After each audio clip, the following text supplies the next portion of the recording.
What's up, everybody, and welcome back to Fireside Giants. I'm your host, Anthony Rivardo, joined by no co-host, just me today, talking about every Giants fan's favorite player, Evan Neal, the 2022 first-round pick who went number 7 overall to the New York Giants and has been an utter disaster since he was drafted by them. Evan Neal entered the league with really high expectations as a top 10 pick out of Alabama, and he really did, on film in college, look like a franchise offensive tackle. He played left tackle, he played right tackle, he played left guard, but so far through his NFL career, he has only played right tackle, and he has played it very poorly. Now what's next for Evan Neal? What do the New York Giants do with him this offseason? That's what I'm going to go ahead and discuss in today's episode. Talk about the potential reporting that we got from Jordan Rannon that the Giants are indeed exploring moving Evan Neal to guard. We'll talk about that, Mekhi Becton, and that kind of trajectory that Neal could go on.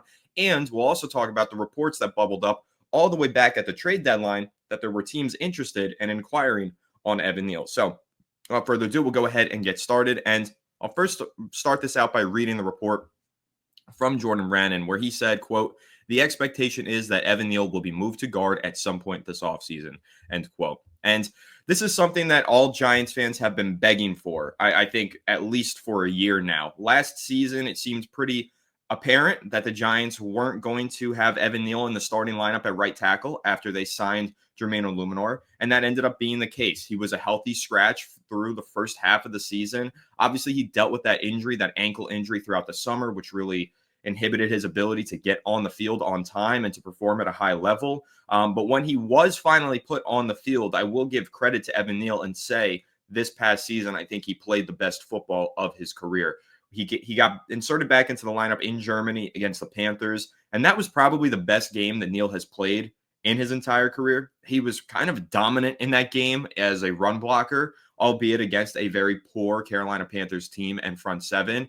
But he did continue his run blocking positivity throughout the course of the season. And in fact, if you do take into consideration his Pro Football Focus grades, he actually scored an 80.8 overall run blocking grade, which ranked ninth among all offensive tackles in the NFL last season. However, his pass blocking grade, as we usually suspect of Evan Neal, was terrible, a 49.6, ranking 111th among all tackles. So he overall finished with a 61.2 overall grade.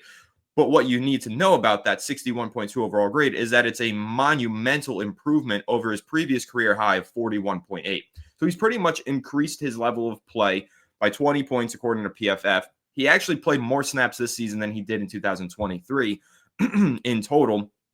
But again, all of these snaps coming at right tackle. And Evan Neal's still struggling immensely in pass protection. He let up 17 pressures, 10 hurries, 5 quarterback hits, and 2 sacks, and committed 6 penalties in 2024. The guy barely played, and he committed 6 penalties and had 17, whatever. Evan Neal has been a disaster, is essentially the point of what I'm trying to say. However, he did show some signs of growth as a run blocker this past season. Now it's up to the Giants. What do we do with that? The good that he put on film towards the tail end of last season, what he was able to accomplish down that final stretch of games where he was in the lineup. What do the Giants do with that information? Do they continue to develop him at right tackle and make him a long-term succession plan to Jermaine Oluminor? Oluminor is only in the final year of his contract. The Giants signed him to a 2-year deal. So after this offseason, or after this season, he'll be a free agent once again. So the Giants, could they potentially put Neal back at right tackle? If you remember, Jermaine Oluminor has a lot of experience playing right guard, but it sounds like the Giants are going to be shopping at the very top of the guard market in free agency, which of course kicks off tomorrow at noon. So stay tuned to the channel for that because I got some exciting stuff planned. But the Giants are expected to pursue a top guard, which essentially means that they view Jermaine Oluminor as their starting right tackle, and that's not going to change. So where does that leave Evan Neal? Well, he's not going to be in the starting lineup, that much we know. But can he work his way back into the starting lineup? Probably not at guard if the Giants go spend big on a free agent. So it actually might not make sense for Evan Neal to transition to guard, knowing that the Giants only have Jermaine Oluminor on a 1-year deal. And if they sign a guard this offseason, that'll be a multi-year deal. So he might not have a path to playing any football this season unless he sticks at right tackle. However, from the Giants' perspective, we need to move him to guard because he's been awful at tackle. And if you watch the way he plays, he's got slow feet. He gets beat to the spot routinely by edge rushers. He just can't play on an island like that at right tackle. But if you look at the way that he plays, when the Giants have an inline tight end over his shoulder, in run blocking in specific, he's dominant in that fashion. That's the only thing that he does dominantly, but he does do it dominantly, and you have to give him credit for that. When the Giants have an inline tight end to the right side of him and Evan Neal is blocking it as a run blocker, he does a great job. And that sounds like a guard to me. If you're looking at his strengths and where he plays the best, the way that he gets by and the way that he plays the best on the football field, it's when he's between two conjoining blockers and he's basically playing guard. So to me, that tells me Evan Neal struggles at playing tackle because he can't get to the spot quick enough, can't protect the edge. However, when he is in line, he is a pretty good blocker. That's why he should move to guard. And then obviously that spurs the whole discussion. Could the Giants have a Mekhi Becton situation on their hands? And of course, if you don't know Mekhi Becton, the brief detail is he was a former top 10 pick for the New York Jets back in, I believe, 2021, maybe, or 20. Top 10 pick over there. He was an offensive tackle. He was terrible for the Jets. He had weight issues. He had balance issues. He could not secure the edge in pass protection. That was his biggest flaw, just like Evan Neal.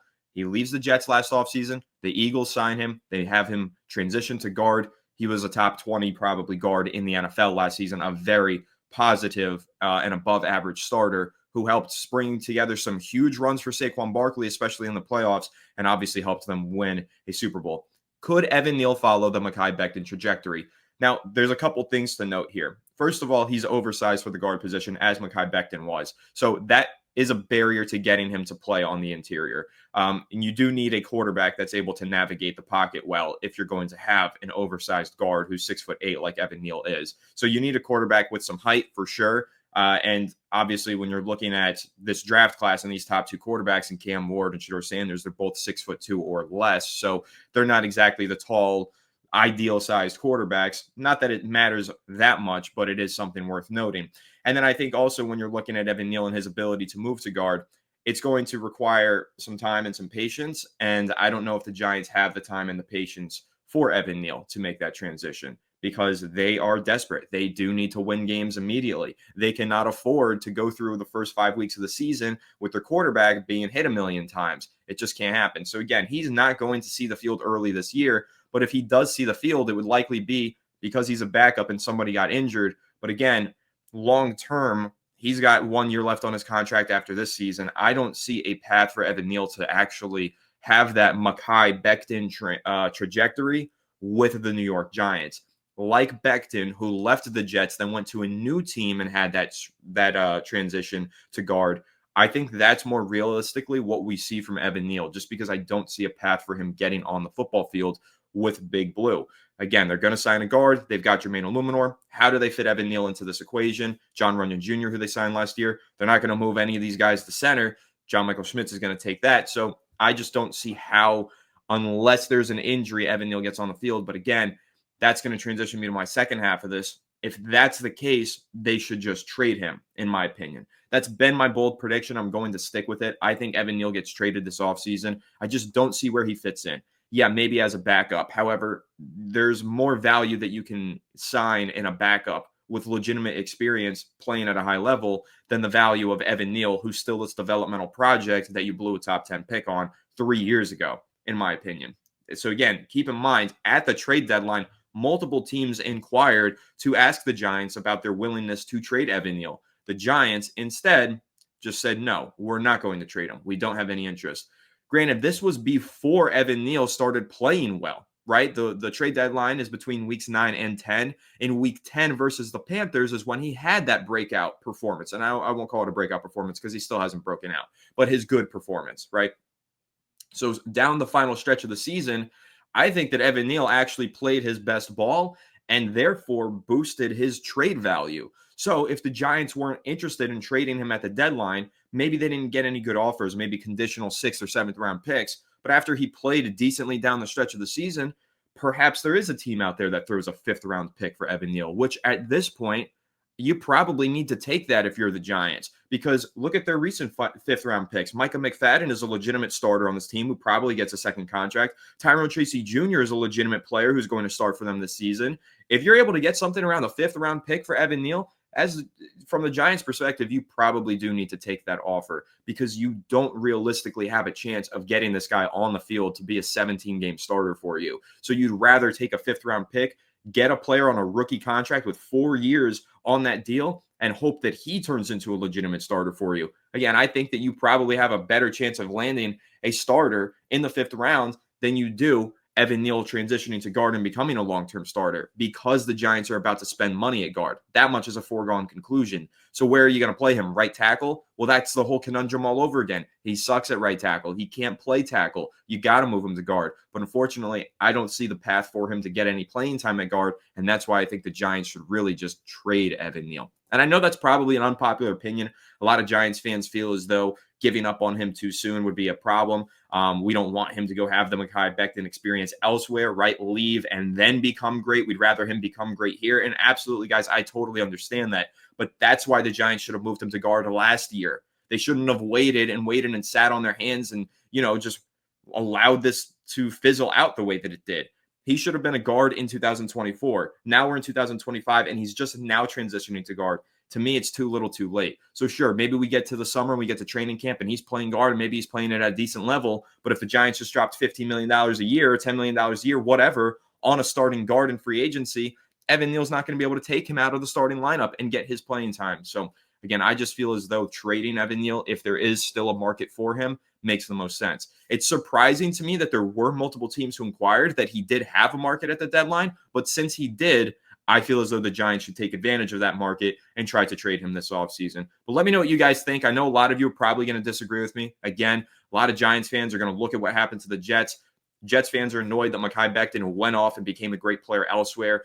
But once again, he left. He played guard elsewhere. He became good. I could see that happening for Evan Neal. I would love for it to happen here with the Giants. I would love for him to become a starting guard. But there's no way that you can just move into the regular season with Evan Neal as your starting guard. The Giants have to upgrade that position. So then what do they do with Evan Neal? And that's where I think trading him actually does become a very likely outcome and a pretty plausible outcome at that. So that's my take on it. And of course, we'll see what happens. Tomorrow is the start of the legal tampering period. So the Giants are going to land a quarterback. They might land a guard. They might land a cornerback. Maybe they trade Evan Neal. Maybe they trade for DK Metcalf. Who knows? I don't know what's going to happen tomorrow, but that's what makes this so much fun and so exciting. I can't wait for it. I'll be live on the channel at some point tomorrow, guys. Make sure you stay tuned and you keep the notification bell rung so that you get notified whenever I do go live or whenever Alex and I upload on the channel. Once again, we've got a really fun week of content planned as we cover free agency from the New York Giants perspective all week long. So make sure to leave a like if you enjoyed, subscribe if you're new, and ring the bell so you don't miss an episode, and comment your thoughts down below. If you're listening to Apple or Spotify, make sure to leave us a 5-star review. Go ahead and follow us on all of our social media channels at Fireside Giants. Without further ado, I'll catch you on the next one. Have a good one, and let's go Giants.